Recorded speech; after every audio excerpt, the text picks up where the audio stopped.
The most dangerous person you'll ever meet isn't the one who admits their weakness. It's the one who's built an empire out of denying it. Carl Jung warned us about this. The bigger the front, the bigger the shadow hiding behind it. Today, we're stepping inside the empty fortress, the psychological architecture of the grandiose narcissist, and what you'll discover might shatter everything you thought you knew about confidence, power, and the human ego. You've encountered them. Maybe it was the partner who could never apologize, whose every mistake somehow became your fault. Perhaps it was the boss who took credit for your work while simultaneously making you feel like you should be grateful just to be in their presence. Or maybe, in your most honest moments, you've caught glimpses of this fortress being built within yourself. Those times when admitting you were wrong felt like psychological death. When being ordinary felt unbearable. When you needed constant validation but could never quite believe it when it came. This isn't just about identifying narcissists out there. This is about understanding a fundamental human trap that catches us all to varying degrees. The trap of constructing a false self so magnificent that it requires the entire world to maintain it. And here's the painful truth. Whether you're dealing with a grandiose narcissist or recovering from narcissistic tendencies yourself, you're caught in the same exhausting cycle. You're watching someone, or you are someone, who's simultaneously the king of the mountain and the prisoner in the dungeon. The grandiose narcissist presents as supremely confident, yet requires constant admiration. They seem self-sufficient, yet collapse without external validation. They appear powerful, yet are enslaved to their image. And if you've been caught in their orbit, you know the confusion, the crazy-making, the way reality itself seems to bend around their need to be special. You've probably asked yourself, why can't they just be normal? Why does everything have to be a performance? And most hauntingly, why did I stay so long? Or, if you've recognized these patterns in yourself, why do I need this much validation? Why can't I handle criticism? Why does my self-worth feel like a house of cards? Let's go deep into the architecture of this empty fortress, because understanding it is the first step to either freeing yourself from someone else's or dismantling your own. Nietzsche gave us a crucial insight when he wrote about the will to power. But here's what most people miss. Nietzsche wasn't celebrating domination for its own sake. He was describing a fundamental human drive toward growth, mastery, and self-overcoming. The grandiose narcissist has corrupted this will to power. Instead of genuine growth, they've chosen the appearance of superiority. Instead of true mastery, they've opted for the performance of competence. Carl Jung took this further with his concept of the persona and the shadow. The persona is the mask we show the world, and we all have one. That's healthy. But the grandiose narcissist has made a catastrophic error.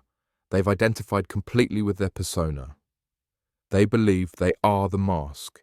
Everything that contradicts this magnificent image, vulnerability, failure, ordinariness, human need, gets shoved into the shadow. That dark basement of the psyche where all rejected aspects of self go to fester. Here's where it gets psychologically fascinating. The fortress isn't built from strength. It's built from a wound so deep that the entire personality organized itself around, never touching it again. Somewhere, usually in childhood, there was a devastating message. You are not enough as you are. Perhaps there was conditional love. I'll only value you when you achieve, when you're special, when you make me look good. Perhaps there was neglect. You're invisible unless you're exceptional. Perhaps there was comparison. Your sibling is the golden one. You must become even more golden. The child makes a decision, not consciously, but in the deep structures of their developing psyche. I will never be ordinary. I will never be vulnerable. I will construct a self so magnificent that no one will ever see the worthless, needy, broken thing I believe I truly am. And thus, the fortress is built. But here's the tragic paradox that Kierkegaard would appreciate. In trying to escape the despair of being an ordinary self, they've created a different despair. The despair of being a false self.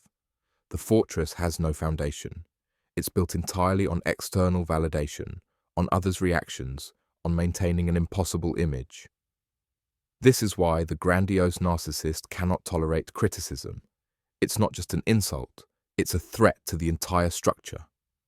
This is why they need constant admiration. It's the only thing keeping the walls from collapsing. This is why they cannot empathize genuinely. True empathy requires acknowledging that others have needs as important as your own, which would mean admitting you have needs, which is exactly what the fortress was built to deny. Machiavelli understood power dynamics, but even he knew that power without genuine substance is brittle.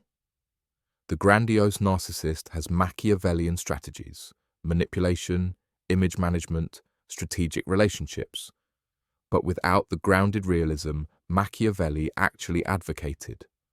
They're so committed to the fantasy of their superiority that they cannot see reality clearly. And eventually, reality has a way of breaking through. So what do you do with this understanding? Whether you're dealing with a grandiose narcissist or recognizing these patterns in yourself, the path forward requires brutal honesty and profound compassion. First, if you're in relationship with a grandiose narcissist, you must grieve the person you thought they were. You've been in relationship with the fortress, the persona, the mask. The wounded child underneath who built this structure is inaccessible to you because they have made it inaccessible even to themselves. Your empathy, your patience, your love cannot reach that child. Only they can choose to make that journey, usually through crisis and therapeutic intervention. Stop trying to be perfect enough to earn consistent love from someone who cannot give it.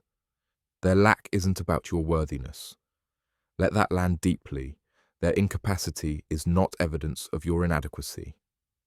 Second, establish what Jung would call conscious boundaries. This isn't about punishment. It's about refusing to participate in the false reality the fortress requires. When someone distorts reality, you calmly name your truth without needing them to agree. I see this differently. That's not my experience.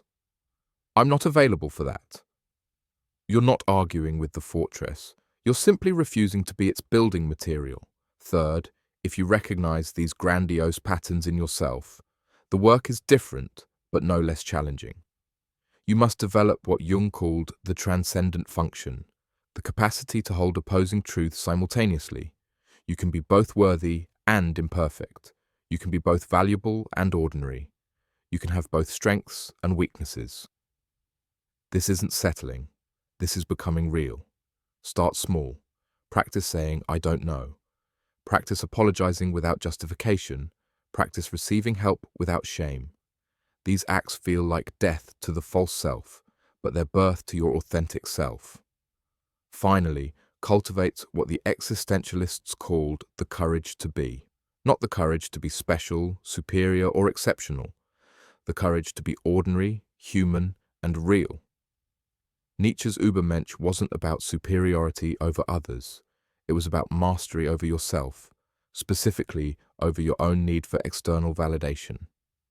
The true power isn't in the fortress, it's in the person who has the strength to live without one, who can say, I am enough, not because they're superior, but because they've stopped measuring their worth by comparison at all. This is the ultimate wisdom. The person secure enough to be ordinary possesses more real power than the narcissist with their empire of mirrors, because one is free and the other is imprisoned by their own image. If you enjoyed this video, please remember to like, comment, or subscribe. Let's grow together.